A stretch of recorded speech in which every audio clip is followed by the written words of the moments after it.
आप सब दोस्तों को यहाँ बुला के तो ये जो ज़हमत दी है, उसका मकसद लोगों में बीमारी के मामले में और ख़ास तौर पर इस वबा के मामले में शऊर उजागर करना।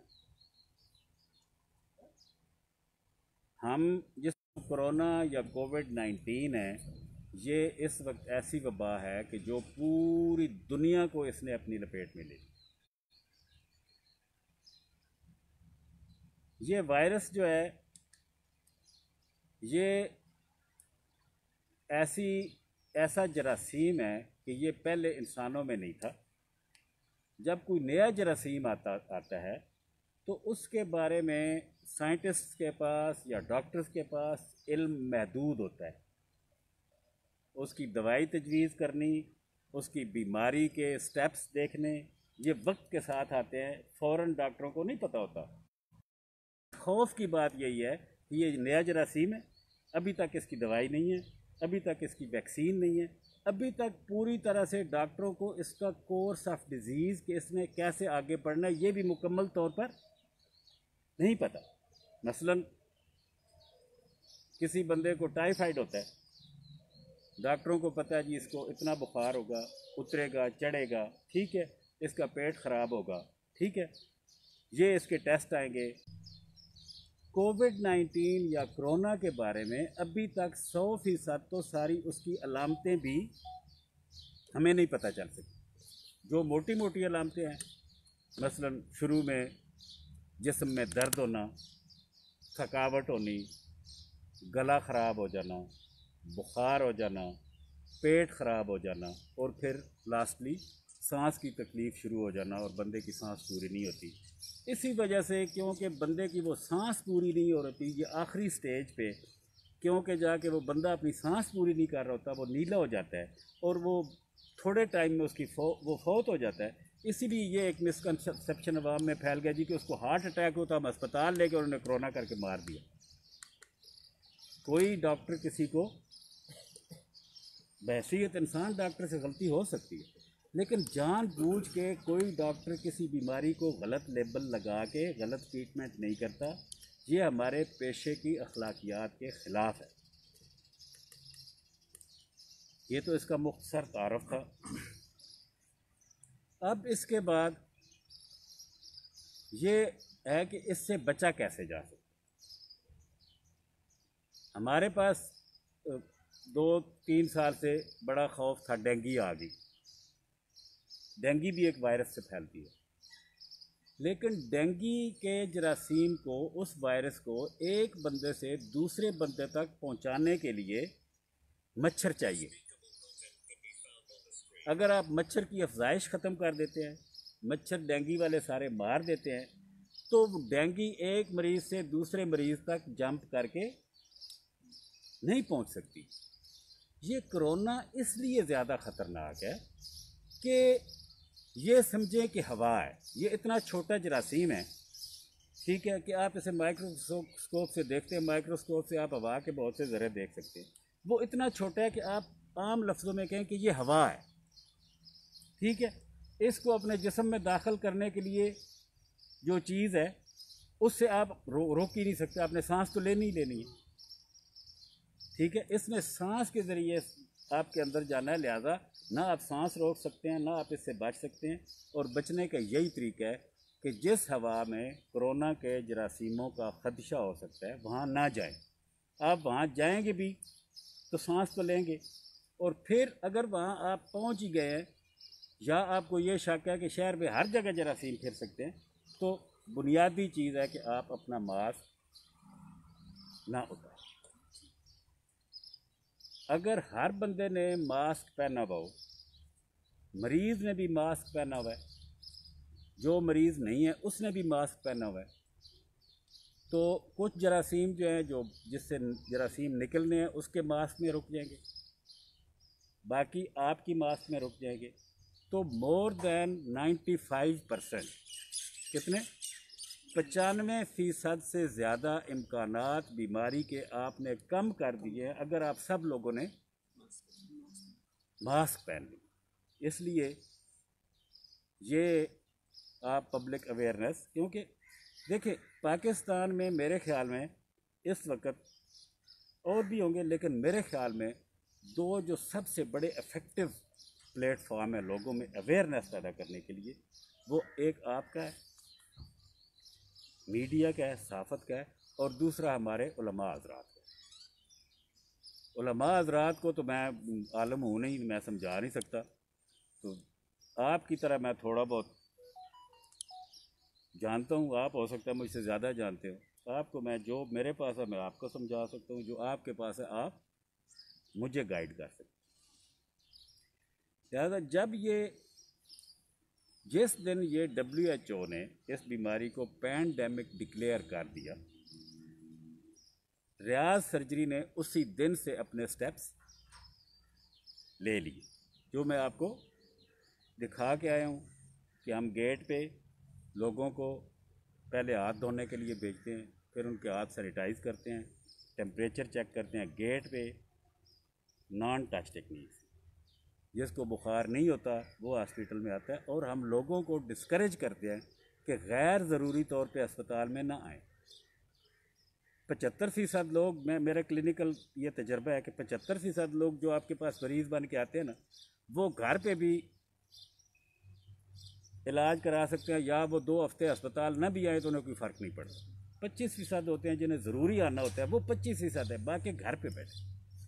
ऑपरेशन भी अगर आपका 6 महीने बाद हो सकता है तो आज ना करवाएं, इंतज़ार करें कि जब हालात ठीक हो जाएंगे। हम हाँ ज़रूरी है तो हम हाज़िर हैं, जो चीज़ ज़रूरी है, जो इमरजेंसी है, वो हाज़िर। लिहाजा हमने रेस्ट्रिक्शंस लगा दी, गेट पे सैनिटाइज़र का इंतज़ाम कर दिया, टेम्परेचर वगैरह चेक करना शुरू कर दिया। हॉस्पिटल में जो दाखिला है, दाखिले को हमने महदूद कर दिया और मशरूत कर दिया। आपको पता है, आप मरीज़ भी लेके आए थे, मशरूत कर दिया और महदूद कर दिया। अब कुछ लोगों के लिए ये सारे स्टेप्स जो हमने लिए थे ये जायज़ थे, कुछ लोगों के लिए नाजायज़ थे, कुछ लोग नाराज़ हुए, कुछ खुश हुए, कुछ ने कहा ये बहुत अच्छा स्टेप है, कुछ ने कहा कि डॉक्टर साहब खामखा ये रियाज सर्जरी वाले जो हैं पता नहीं डरते हैं मौत से। ज़्यादा मैं नहीं डरता मौत से, यकीन करो मैं नहीं डरता। ठीक है, जो भी स्टेप मैंने इससे पहले लिए थे वो लोगों की हिफाजत के लिए लिए। उसके बाद ये हुआ कि ईद पे जब गवर्नमेंट ने सारे खोल दिए, मेरे मुलाजमीन भी कुछ ईद की छुट्टियों पे कोई घर गए, कोई इधर उधर गए। अब ये ऐसी बात है, मैं आपको यकीन से कहता हूँ कि कोई भी मेरी जगह पे डॉक्टर हो वो ये बात छुपाएगा, और मैंने आपको बुलाया ये बताने के लिए, मैंने आपको बुलाया ये बताने के लिए, जो हर बंदा छुपाएगा पाकिस्तान में, हमारी ये माशरती कमज़ोरियाँ हैं, ये बतानी चाहिए सबको, ये बाहर आएगी तो इसका इलाज। मेरा एक मुलाजम ईद पे घर गया, ईद करके वापस आ गया। अच्छा, मुझे किसी मसरूफ़ी, हालांकि बहुत से लोगों को मैंने ईद के बाद उन्हें 2-2 हफ्ते काम नहीं करने दिए, मैं भूल गया कि ये ईद करके आया, ये छुट्टी गया या नहीं गया। ईद के 8-10 दिन बाद उसे थोड़ी बहुत तकलीफ़ होनी शुरू हुई, उसने मुझे नहीं बताया। 3-4 दिन के बाद मुझे पता चला उसका पेट ख़राब है। मैंने उसे चेक किया, मैंने उसे सस्पेक्ट करके आइसोलेट कर दी। 2 दिन उसका 3 दिन बुखार नहीं उतरा, मैंने उसे रेफ़र कर दिया होली फैमिली हॉस्पिटल, और हॉस्पिटल उस दिन से, आज तीसरा दिन है, मैंने मुकम्मल लॉक कर दिया। मैंने सारे मरीज़ों को आने से रोक दिया, क्योंकि उस मरीज़, मेरे हॉस्पिटल के एक मुलाजम पे शक था, और ये हॉस्पिटल इतना बहुत बड़ा नहीं है कि मैं एक डिपार्टमेंट बंद करूं। मुझे मजबूरन सारा हॉस्पिटल बंद करना पड़ा, और मैंने वो ख़ुद अल्हम्दुलिल्लाह रज़ाकाराना तौर पे बंद किए। मुझे किसी ने न, अभी तक मेरा ख्याल है डिस्ट्रिक्ट एडमिनिस्ट्रेशन को या किसी को इस बात का इल्म ही ना हो कि रियाज सर्जरी बंद है। ठीक है, मैंने बंद किया है और रज़ाकाराना तौर पर बंद किया है और ये अल्हम्दुलिल्लाह मैंने लोगों के, पब्लिक के फ़ायदे के लिए बंद किया। ठीक है, बंद करके दूसरे दिन मैंने हेल्थ अथॉरिटीज़ को इन्फॉर्म किया। हेल्थ अथॉरिटीज़, हमारी डिस्ट्रिक्ट हेल्थ अथॉरिटीज़ जो भी हैं, वो सारे अल्लाह पाक उनका भला करे। मैं उनका शुक्रिया भी अदा करना चाहता हूँ कि वो सारे जितना स्टाफ अवेलेबल था, 2-3 यूनियन काउंसिल से उन्होंने सारे इधर आगे आके उन्होंने कहा जी कि मेरा पूरा जितना स्टाफ है सब के मैं सैंपल भिजवाना चाहता हूँ। लिहाजा मैंने परसों including doctors, paramedical, helping staff, nursing staff, सब के सैंपल्स भिजवा दिए, कोई 25 से 30 लोगों के, ठीक है। और हॉस्पिटल को टिल फर्दर ऑर्डर बंद कर दिया। जब तक मेरे हॉस्पिटल के पूरे स्टाफ के रिज़ल्ट्स आएंगे मैं वो रिज़ल्ट्स देखूंगा। अगर उसमें से एक आध बंदा पॉजिटिव आता है या कोई भी नहीं आता, अगर एक आध पॉजिटिव आता है तो मैं उसे आइसोलेट करूंगा और हॉस्पिटल खोल दूंगा। अगर खुदा न खास्ता ऐसी बात होती है कि मेरा मेन वर्किंग स्टाफ इन्वॉल्व होता है, फिर उनके ठीक होने तक मैं हॉस्पिटल नहीं चला सकता। अगर सारे ठीक होते हैं तो अल्लाह पाक की मेहरबानी होगी, मैं हॉस्पिटल जो है टेस्ट रिपोर्ट्स आने के बाद सोमवार या मंगल तक खोल दूँगा। इसमें ये जो कुछ मैं कर रहा हूँ मैं अपने हॉस्पिटल के SOPs के मुताबिक कर रहा हूँ। मेरा हॉस्पिटल अल्हम्दुलिल्लाह डिस्ट्रिक्ट अटक में पहला प्राइवेट हॉस्पिटल है। डिस्ट्रिक्ट अटक में पहला प्राइवेट हॉस्पिटल है जिसे पंजाब हेल्थ केयर कमीशन का रेगुलर लाइसेंस मिला है। और ये मेरे लिए नहीं, ये हज़रों और छछ के अवाम के लिए एक एज़ाज़ है, इस इलाके के लिए एज़ाज़ है कि हज़रों को पंजाब में तहसील लेवल पे सबसे पहले, पंजाब में तहसील लेवल पे सबसे पहले प्राइवेट हॉस्पिटल को पंजाब हेल्थ केयर कमीशन का लाइसेंस मिला है। और वो हमारे हॉस्पिटल चलाने के जो SOPs हैं, जो असूल और ज़ाब्ते हैं, उनकी वजह से मिला। कोई मेरी बिल्डिंग इतनी अजीम नहीं है, बहुत लोगों की अच्छे बड़ी बड़ी बिल्डिंग्स हैं, लेकिन वो हमारे असूल और मरीज़ों को देने वाली सहूलतें, हमारे स्टाफ की क्वालिफ़िकेशन और हमारे रिकॉर्ड कीपिंग और लोगों को जो हम ट्रीटमेंट फैसिलिटीज़ दे रहे हैं उसकी बिना पे मिला। तो मैं सिर्फ आपको इसलिए तकलीफ़ दी है कि ये गैर मामूली सूरत हाल है। इस गैर मामूली सूरत हाल में मुझे मजबूरन 5 दिन के लिए ये सहूलत आर्जी तौर पे, रज़ाकाराना तौर पे बंद करनी पड़ रही। और इसमें सिर्फ़ और सिर्फ मेरा नुक्ता नज़र ये है कि अल्लाह पाक बचाए मेरे स्टाफ की फैमिली, जो लोग हॉस्पिटल से सहूलियात लेते हैं उनको और उनकी फैमिलीज़ को। क्योंकि अल्लाह पाक कुरान मजीद में फरमाते हैं कि क़यामत के दिन लोग जो है ना, इमाम अपने ग्रोह के साथ हाज़िर होंगे और वो उसके जवाबदेह होंगे। बहैसियत इस हॉस्पिटल का इंचार्ज, मैं इस हॉस्पिटल सारे के स्टाफ का इमाम हूँ। बहैसियत डॉक्टर, जो मरीज़ मेरे पास आके इलाज कराते हैं, मुझसे मशवरा लेके जाते हैं, तो सेहत के लिहाज से उनका जवाब भी मुझे देना है। मैं बिल्कुल मुनाफ़िक़त नहीं आपसे कर रहा, साफ बात कर रहा हूँ। मैंने अपने अल्लाह के हज़ूर हाज़िर होना है और मैंने अपने अमाल का हिसाब देना है। अगर खुदा न खास्ता मेरे हॉस्पिटल के किसी स्टाफ से कोई बंदा इन्फेक्शन लेके जाता है, मुझे उसका जवाब देना है कि तुमने कोशिश की थी। अगर मेरी नेगलिजेंस की वजह से वो जाता है तो मुझे जवाब देना पड़ेगा। अगर जानबूझ के मैं कर रहा हूँ तो मुझे उसकी सज़ा भुगतनी पड़ेगी। अगर गलती से हो जाता है तो अल्लाह पाक माफ़ कर दे। लिहाजा मैं अपनी पूरी कोशिश कर रहा हूँ। एक मेरा मुलाज़म जो है वो होली फैमिली हॉस्पिटल में है, उसके लिए दुआ फरमाएँ।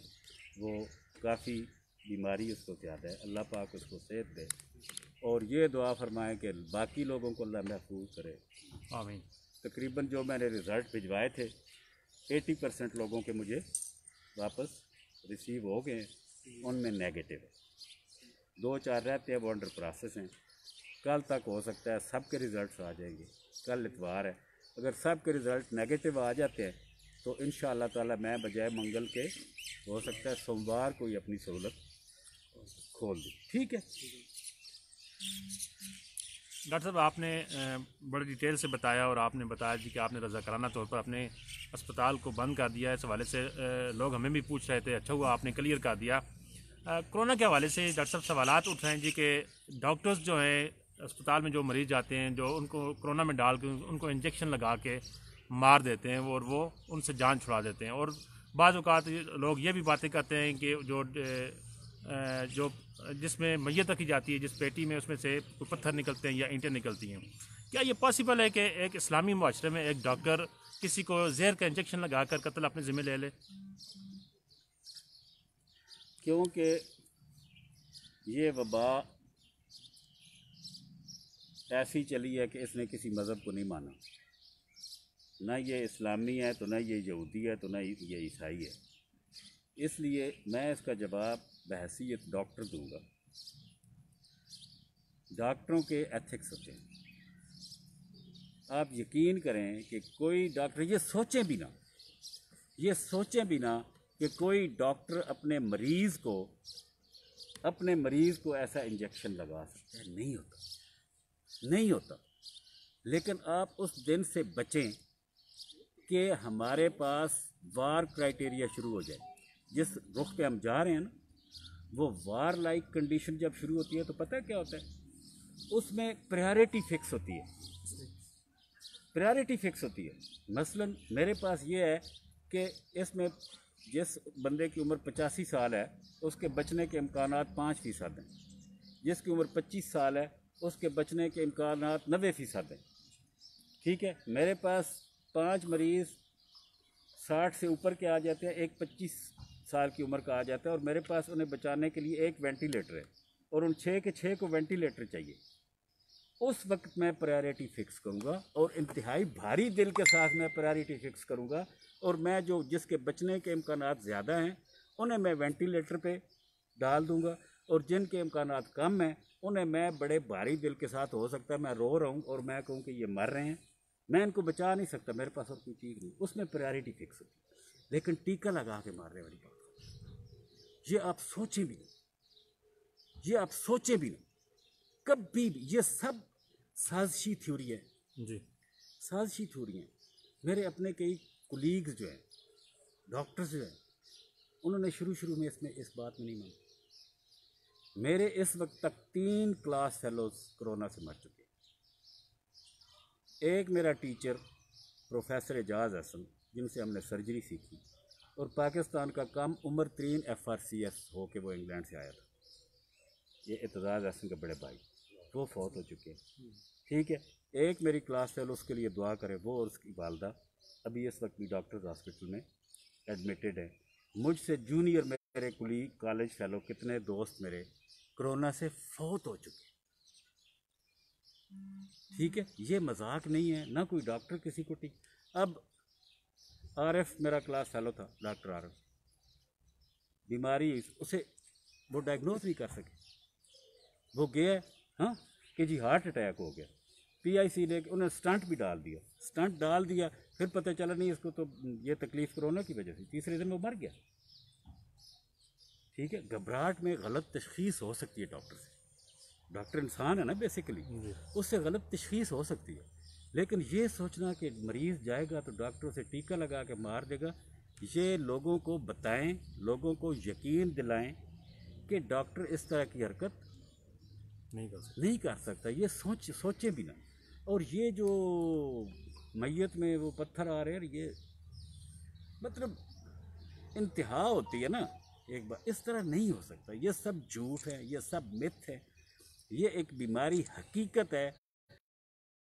अनफॉर्चुनेटली ये इतनी बिटर हकीकत, इतनी कड़वी हकीकत है, ठीक है, कि ये हमारे गले तक पहुंच चुकी है। हमें इसे मान लेना चाहिए, हमें परहेज़ करनी चाहिए, नहीं जाना चाहिए गैर ज़रूरी तौर पे कहीं भी, किसी तकरीब में नहीं जाना चाहिए, मास्क पहनने चाहिए, सैनिटेशन का ख्याल रखना चाहिए। इसमें आपको टाइम मिल जाएगा। अगर आप फ़र्ज़ करें 3 महीने अपने आप को बचा के रखते हैं, 3 महीने में वैक्सीन ईजाद हो जाती है, आप बच गए। 3 महीने में इसकी कोई दवाई निकल आती है, आप बच गए। अपने आप को वक्त दें।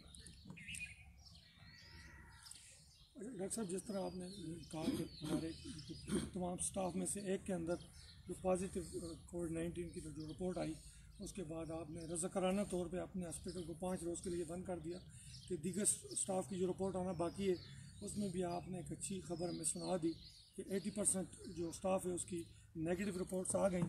तो कोविड-19 की हकीकत को पूरी दुनिया ने तस्लीम किया, लेकिन बदकिस्मती से मैं ये कह रहा हूँ कि हमारी हज़रत सर्कल की खुसूसन बात करूँगा कि यहाँ की आवाम बिल्कुल इसको मानने से इनकारी है। तो आपकी 25-30 साल खिदमात हैं, छज की आवाम आपके ऊपर बहुत ज़्यादा एतमाद करते हैं। तो कोविड-19 की हकीकत को तस्लीम करने के हवाले से छज की आवाम को क्या मैसेज देना चाहेंगे? देखें, मैं जब छछ में आया हूँ तो अभी मेरी पूरी दाढ़ी नहीं आई थी, मेरी मूछें थी और मेरी शादी भी नहीं हुई थी। हाँ, मैं बिल्कुल जवान था। मैंने अपनी सारी उम्र, अब तो मैं उम्र गुजार चुका हूँ ना, 64 साल का हो गया। मैंने सारी उम्र जो छछ के अवाम की खिदमत की है मैं उसका वास्ता देता हूँ। छछ के अवाम ने मुझे बहुत इज़्ज़त दी है। मेरी सारी बहनें हैं, मेरे भाई हैं, मेरी माएँ हैं, मेरी बच्चियाँ हैं। अब तो ऐसे ऐसे बच्चे बच्चियाँ मेरे पास आते हैं कि जिनकी नानी ने मुझसे इलाज शुरू करवाया था, फिर उसकी माँ, फिर अब उसके नवासे, और वो ख़ुद अब बाऔलाद है। मैं आपके इस फोरम से उन सब को, अगर वो समझते हैं कि मैंने उनकी खिदमत की है या मेरी वो इज़्ज़त करते हैं, वह ये जिस तरह यहाँ के जो मामा चाचा दादा बाबा कहते हैं, अगर वो वाकई मेरे इन सफ़ेद बालों का उन्हें लिहाज है, तो खुदा के लिए इस कोरोना की हकीकत को समझें, अपने आप को बचाएं। हकीकत का मैं आपको बता रहा हूँ, मैं बड़ी मुश्किल से आपके सामने बैठा हूँ। मैंने बड़ी मुश्किल से अपने आंसू रोके रहे। मैं इस अल्लाह के अज़ाब से, मुझे अपनी ज़िंदगी की कोई परवाह नहीं, ठीक है ना। मैंने जो ज़िंदगी में करना था मैंने कर लिया, ठीक है। लेकिन मुझे जो दुख है वो ये है कि इंसानों के ऊपर ये इतना बहुत बड़ा अलमिया आ चुका है और हम उसे तस्लीम नहीं कर रहे। इसको माने, ये हकीकत है, इससे नज़रें ना चुराएं और इससे बचने का तरीका आपके अपने हाथ में। बच्चे मास्क पहने, हाथ धोएं, आगे पीछे ना जाएं और अल्लाह पाक को याद करें और अपने गुनाहों की माफ़ी मांगें। Thank you. Thank you very much.